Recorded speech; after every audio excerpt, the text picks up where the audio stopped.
Queen Zera of the Cerathian Empire stood at the edge of the grand chamber, her tall violet form framed by pale crystal pillars. All around her, Cerathian nobles and military officers had gathered for what was meant to be a historic peace summit with humanity. The chamber glowed under soft white lights, and every polished surface reflected Zera's gleaming, jewel-like crown. She believed this meeting would end years of suffering on both sides. For decades, the Cerathians and humans had battled across star systems. Millions of lives were lost. Worlds were scared by plasma fire and crushed by war machines. Yet Zera, youngest queen in her species' history, had dared to dream of peace. She had studied human culture, learned bits of their language, and extended a telepathic olive branch. Now she trusted that trust would be returned. The summit began under an uneasy calm. Human delegates spoke through translators, and Zera replied with gentle courtesy. Her crown flashed with soft pulses whenever she used her psychic gift. The humans glanced in awe at her glowing headpiece. Guards stood watch, their multi-jointed limbs motionless like statues. Suddenly, a low humming tremor ran through the floor. The ornate doors at the chamber's far end slammed open. Behind them strode Cerathian generals, their armor dark and bearing no insignia of rank. These were the same leaders who had pledged loyalty to Zera only hours before. Now they moved as one army, weapons raised. Zera's heart jolted. She did not understand. How could they betray her? All she had offered was hope. General Karash, a broad-shouldered Cerathian with silver eyes, stepped forward. His voice, amplified by a suit microphone, echoed through the hall. "You have grown soft, Your Majesty. You choose peace with those who killed our people. You risk everything for their benefit." His officers sneered behind him. Zera tried to speak. "I seek to end bloodshed." He cut her off. "Your weakness will destroy us all." With that, the generals gave their signal. Guards loyal to Zera hesitated, confusion spreading across their faces. Before they could act, the rebels opened fire. Beams of green energy flew through the chamber, shattering crystal and twisting metal. Screams echoed as Cerathian soldiers fell. Human delegates dove for cover. Zera's own guard acted next. They turned on her, their minds blinded by the general's secret psychic command. One crashed into her side, sending her stumbling across the polished floor. The crown's light flickered with pain. Clawing for balance, Zera telepathically reached out to her loyal officers. A few resisted the command, but they were outnumbered. The traitors moved with ruthless precision. Zera could feel her strength draining. Her psychic powers grew weak as the generals forced her to the ground. In the chaos, she spied a hidden exit, a door half concealed by a broken pillar. Her mind raced. She could surrender and die, or she could try to escape. With every ounce of will, she summoned her fading energy. The crystal crown glowed brighter for a single desperate moment. Then she surged upward, smashing the guard away. A blinding flash filled the chamber. Zera bolted, limping through the secret door into a narrow corridor. Behind her, the sounds of battle roared louder. She gasped for breath, every step a challenge. The world spun, and pain bloomed across her body. Still, she kept going. She would not give up. She was a queen, and she would find a way to survive, no matter the cost. Staff Sergeant David Reeve sat inside his dropship, staring out the small window as the stars passed by. His face was tired, his eyes full of old memories. He had seen too much war, too many friends lost, too many missions that ended in fire and smoke. He didn't trust aliens, especially the Cerathians. But deep down, he didn't hate them either. He hated the war. David was leading the small patrol unit, just 4 soldiers and a pilot. Their mission was simple: scan the abandoned outposts near the old Cerathian border. After the last battle, many moons and stations were left empty. Command wanted to be sure there were no enemies hiding in the shadows. As they approached a small jungle moon called Ceylon 3, the pilot called out, "Sergeant, we're picking up a faint life signal." Could be a survivor. David leaned over the console. The signal was weak, almost like it was dying. It came from the ruins of an old Cerathian embassy building, destroyed weeks ago during a failed peace summit. Could be a trap, said Corporal Diaz, checking her rifle. Or a civilian, David replied. We check it out. Stay sharp. The dropship landed in a clearing surrounded by thick alien trees. Vines hung from the branches, and strange blue birds flew overhead. The ruins were quiet, the air heavy with smoke and silence. David and his squad moved carefully through the rubble, scanning every corner. Then they found her. Half buried under broken stone, blood on her face, was a Cerathian female.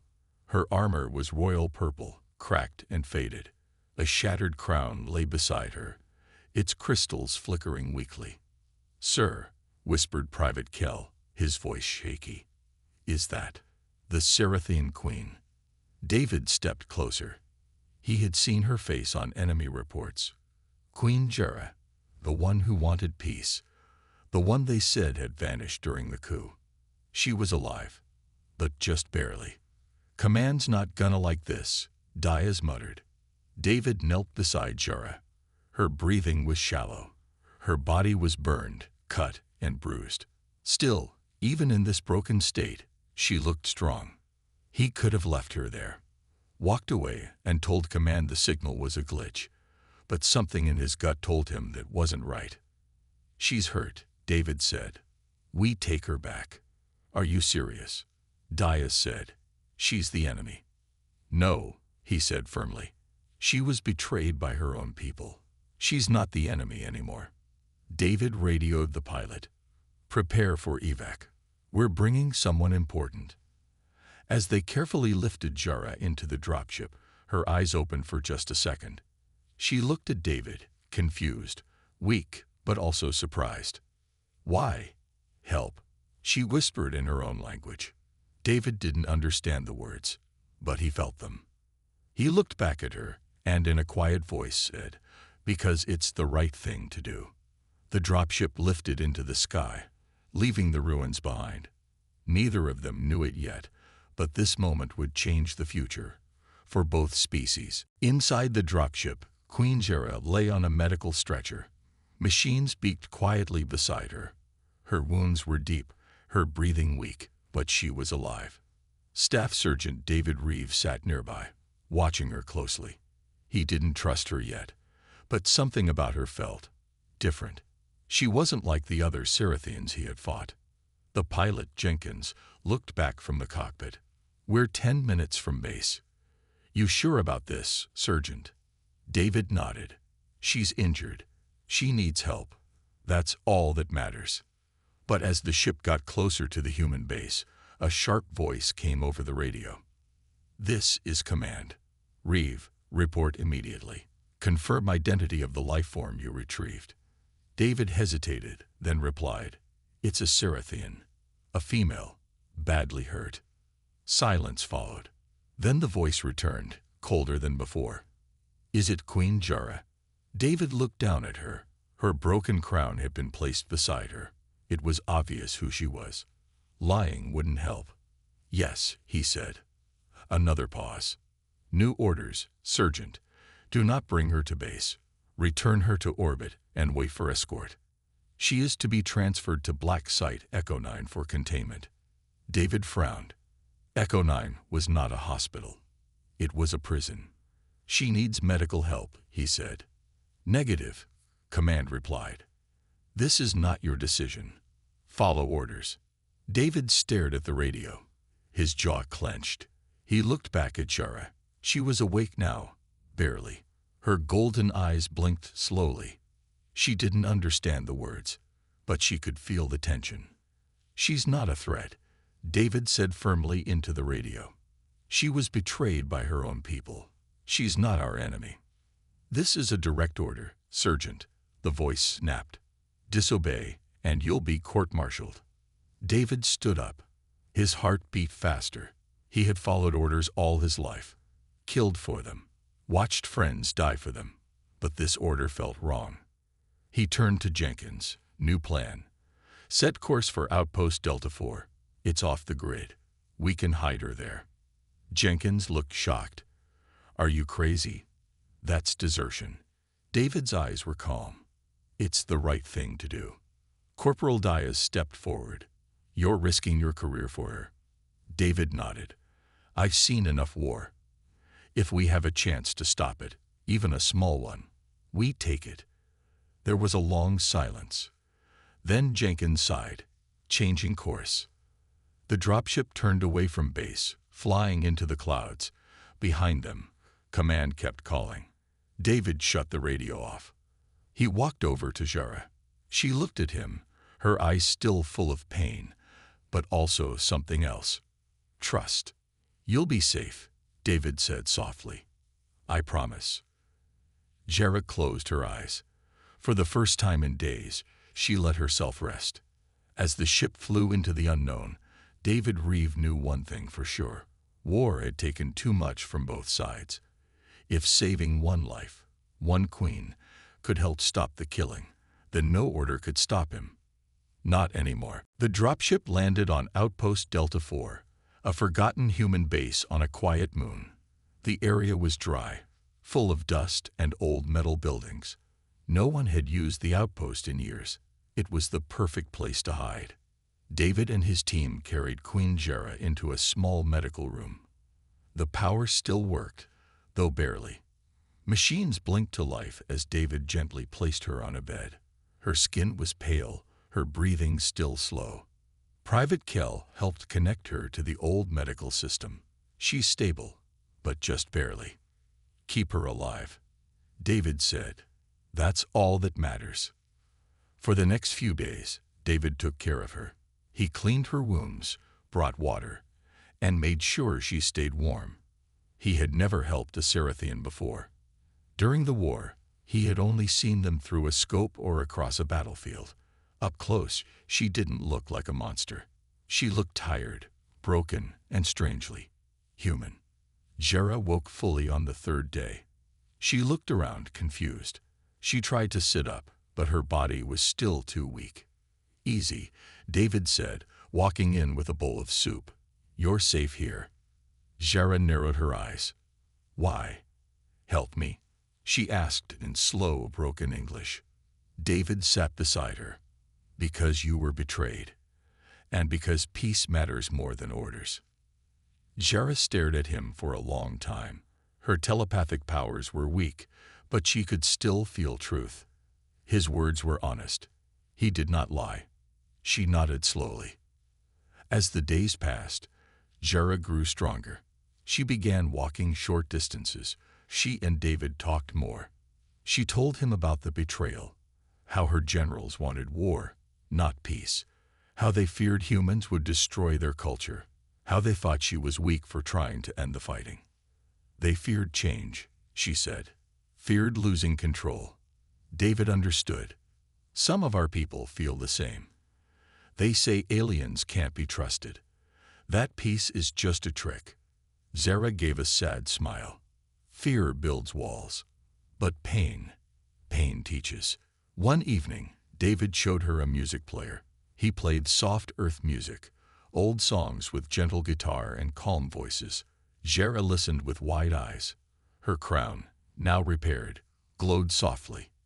It is peaceful, she said. David smiled. Not everything about humans is war, but not everything was calm. One night, a warning light blinked on the outpost's radar system. A small ship had entered the moon's orbit. It wasn't human, and it wasn't broadcasting a signal. They found us, David said, watching the screen. Jara stood beside him. It's one of my own, but not a friend. They both knew what this meant. The hunters were coming. Their time was running out. But in that quiet room, standing side by side, human and alien, soldier and queen, they shared one look. They would face whatever came, together. The night sky above the quiet moon was no longer peaceful. A dark, sharp-edged ship hovered above the mountains near Outpost Delta 4. It had no lights, no signal, and no name. It belonged to the Cerathian Shadow Guard. the Queen's own elite soldiers, but they were no longer loyal. They were now her hunters. Inside the outpost, the radar beeped louder. David looked at Jara.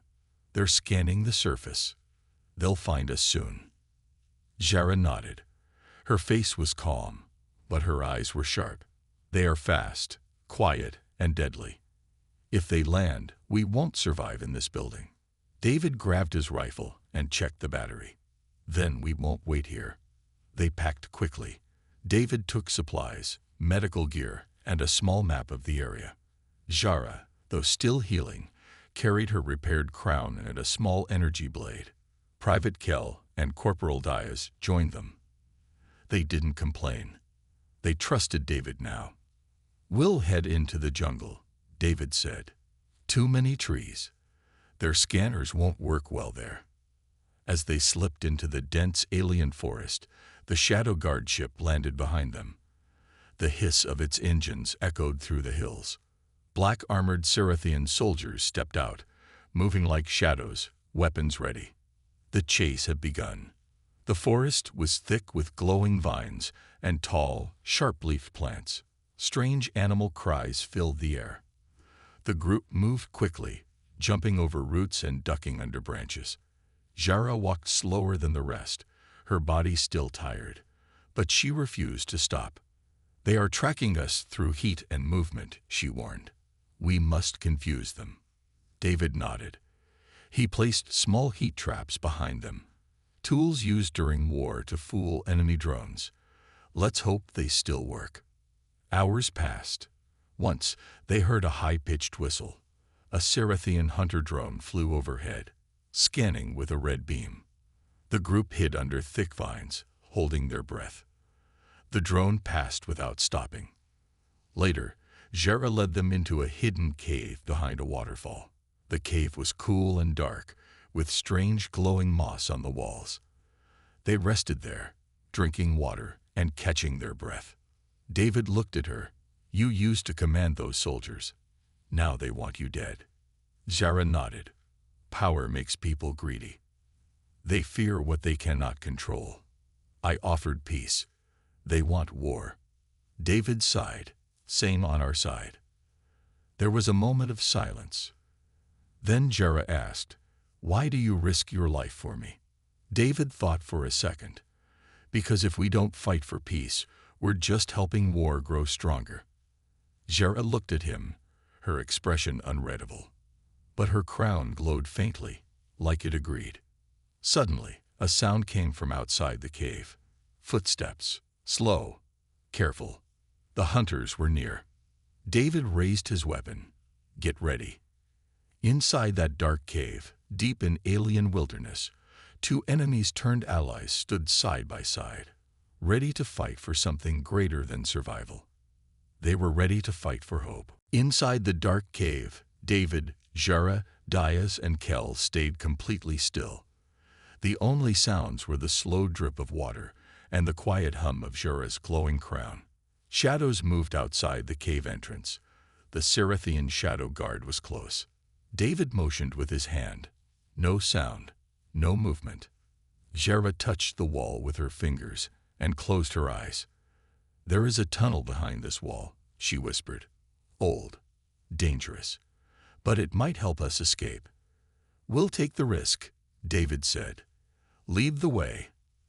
They moved quickly. Jara found a crack in the cave wall, barely wide enough to squeeze through. On the other side was a narrow tunnel, dark and hot, with smoke rising from deep below. The walls glowed red from flowing lava under the rocks. It's a lava tunnel, Jara said. Very old, very unstable. Perfect, David said with a grin. They won't follow us here. The group walked single file. The air was hot and hard to breathe. Rocks shifted under their boots. Every few steps, the ground rumbled like the planet was angry. One wrong move and the path could collapse.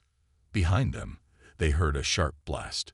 The Shadow Guard had found the cave. We have to move faster, Diaz said. They crossed a narrow stone bridge over a river of lava. Kell nearly slipped, but David grabbed his arm and pulled him back. The bridge cracked as they stepped off it, falling into the red heat below. "We can't go back now," Jera said. Suddenly, an energy beam shot through the tunnel. It missed Jera's head by inches and hit the wall, sending rocks flying. The shadow guard had followed them into the tunnel. "Run," David shouted. The group dashed forward, turning sharp corners.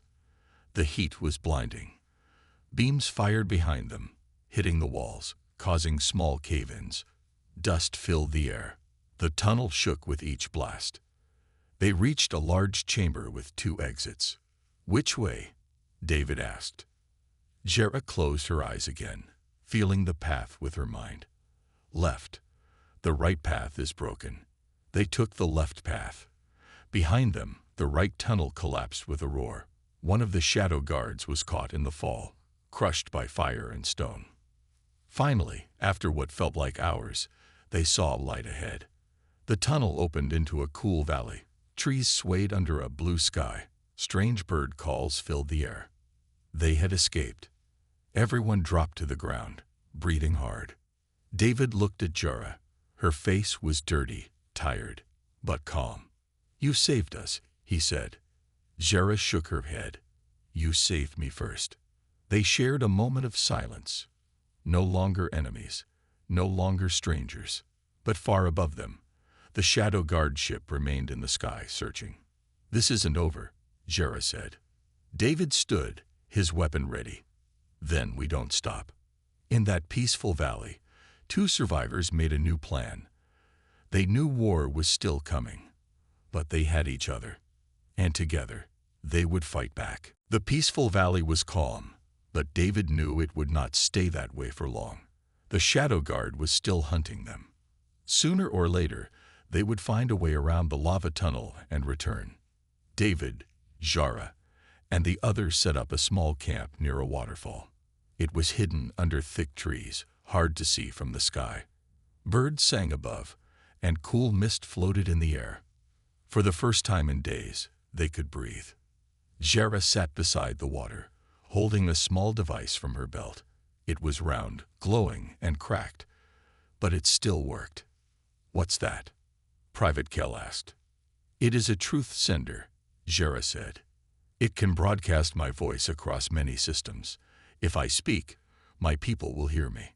David looked at the device. "Can you tell them what really happened? The betrayal?" Jera nodded slowly. "Yes. But if I speak, the traitors will try harder to kill me.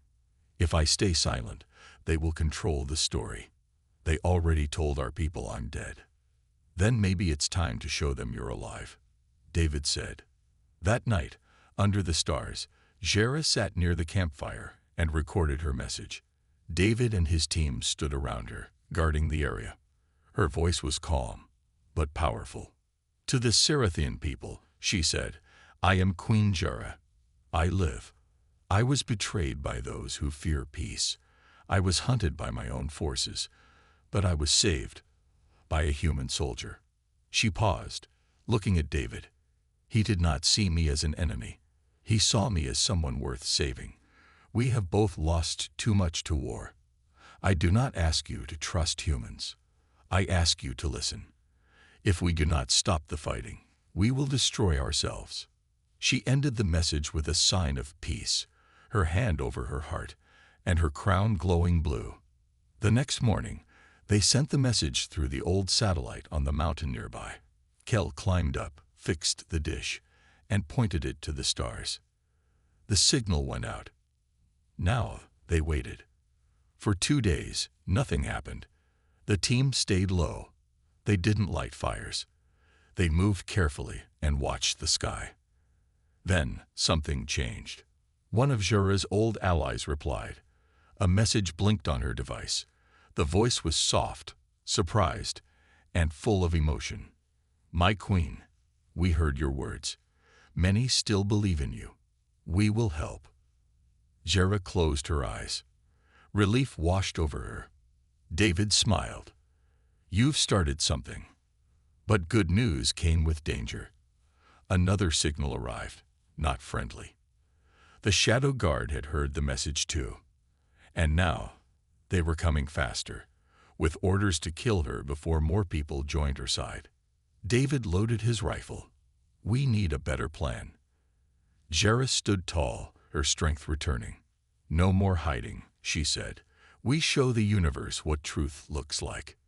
Together, Human and Queen began preparing for the next fight, one that could decide the future for both their worlds. After Queen Jera's message reached the stars, the Shadow Guard began moving quickly. Their ships grew closer. More soldiers were landing nearby.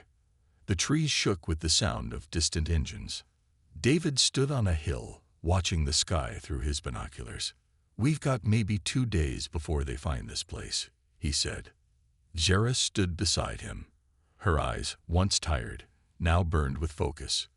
Then we have 2 days to prepare. David gathered his team. Jera, Kel, Diaz, and 2 new friends who arrived after hearing the Queen's message. They were Cerathian rebels, loyal to peace, hiding for months. One of them, a female Cerathian named Varix, spoke softly. We have old weapons hidden in the rocks. Not strong, but useful. They worked all day, digging traps, setting up motion sensors, and building barriers from stone and metal scraps. Jera used her knowledge of Cerathian tactics to predict where the Shadow Guard would land. They will come from the north, she said. They like high ground and fast strikes. David nodded. Then we'll make them regret it. As they worked, David noticed something. Jera no longer looked like a queen in hiding. She gave orders with confidence, helped others, and stayed strong, even when tired. The others followed her without question. She's becoming a real leader, Kel whispered. David smiled. She always was. Now everyone can see it. That night, they gathered around a small campfire. The stars above were clear. For a moment, everything felt peaceful again. Jera looked at the group. Tomorrow, the enemy will come. Some of us may not survive, but what we fight for is bigger than life. We fight for truth, for freedom, for peace. David raised his weapon, and we fight together. The others nodded. They were ready. At dawn, the warning system beeped. Enemy ships were landing in the north. It begins, Diaz said. Jera placed her crown on her head. It glowed bright blue, like a signal to the world. David checked his rifle. Positions, everyone. Stay sharp. As the first wave of Shadow Guard soldiers moved through the trees, they stepped into traps. Explosions and falling nets slowed them down. The defenders opened fire from behind rocks and trees. The air filled with smoke, dust, and energy blasts. Jera stood at the center, using her energy blade to defend the wounded. Her presence gave others strength. But the Shadow Guard was strong. They kept coming. David fought beside her, moving fast, covering her back. They're pushing harder. Jera replied, hold the line. Even when tired and bleeding, they refused to fall back. The valley became a battlefield, but it was more than that. It was a symbol, a place where 2 former enemies stood side by side, proving that peace was worth fighting for. As night began to fall, the battle still raged, but hope was alive, and Queen Jera was no longer alone. The battle in the valley stretched into the night. The sky was dark, but flashes of light from weapons and explosions lit the trees like stars. Both sides fought fiercely, neither willing to give up. David's arms ached from holding his rifle for so long. His clothes were torn, his face covered in dirt and sweat, but he kept moving, protecting Jera and the others. Jera stood on a small hill, her glowing crown bright against the dark sky. She raised her energy blade, cutting through enemy attacks and guiding her people with strength. Suddenly, David spotted a group of Shadow Guard soldiers sneaking behind their lines. Ambush, he shouted. Jera spun, blocking a blast with her blade. We must stop them. The team quickly formed a circle, protecting the wounded in the camp. Diaz threw smoke grenades to hide their position. Kel fired carefully, picking off enemies one by one. The Cerathian rebels fought with courage. Varix moved like a shadow, striking quickly and disappearing before the enemy could react. David shouted, "Keep pushing. Don't let them surround us." But the Shadow Guard had numbers and heavy weapons. They were pushing harder than ever. Jara's voice rose above the noise. "Listen, help is coming." David looked up, confused. From the sky, a fleet of ships appeared. But these were not enemy ships. They carried soldiers and ships loyal to Jara. The Queen's message had reached the Serathian people who still believed in peace. The new forces landed quickly, surprising the Shadow Guard. David smiled. Reinforcements. With fresh fighters, the defenders grew stronger. They pushed back the Shadow Guard soldiers, forcing them to retreat through the trees. Jara stepped forward, speaking to her people in their language. Her voice was strong and clear. "Peace is possible. War is not the future. Together, we will rebuild what was broken." Her words inspired the rebels, and even some Shadow Guard soldiers who paused to listen. David saw soldiers lowering their weapons, confused and tired. "Tell them to stop fighting," he called. Varix approached a group of Shadow Guard soldiers. "You don't have to die for lies. Join us. Help build peace." Slowly, some dropped their weapons. The battle was ending. David turned to Jara. "You did it. You changed their minds." Jara smiled softly. "We did it. Together." As the sun rose, the valley was quiet. Smoke rose from the battlefield, but hope was stronger. The war was not over, but a new chapter had begun. One where humans and Serathians could work side by side, and where courage and trust could defeat fear and betrayal. David looked at Jara and knew this was only the beginning. The future was theirs to build. The valley was quiet now, except for soft winds and distant bird songs. The smoke had cleared, and the sun rose slowly, painting the sky with warm orange and pink. David stood beside Queen Jara at the edge of the camp. Both looked tired but hopeful. Around them, soldiers, human and Serathian, were helping each other clean wounds, repair equipment, and rebuild shelters. The fight had been hard, but it had shown something important. Peace was possible. Jara turned to David. "Thank you. You saved me and my people." David smiled. "No, you saved yourself. I only helped." Jara's crown glowed softly in the morning light. It was a symbol of her strength and her promise to her people. She looked out over the valley.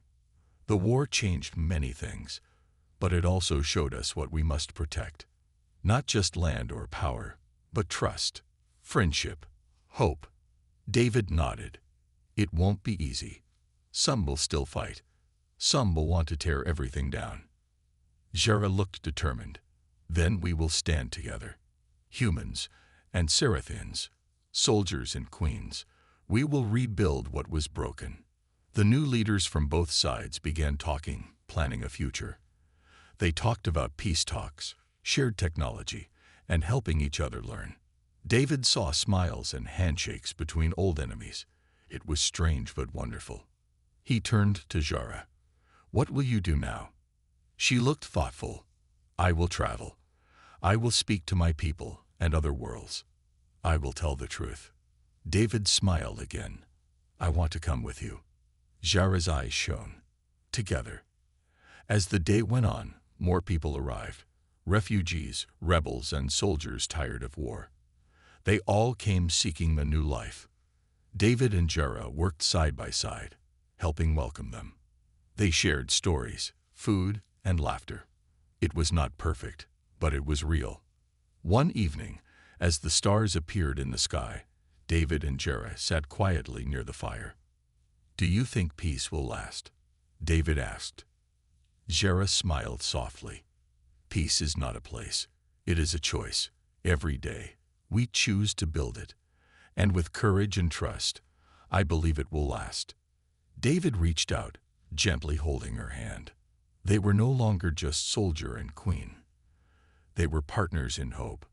The future was bright. A new dawn had come, not just for humans or Cerathians, but for everyone brave enough to believe in peace. And this was only the beginning.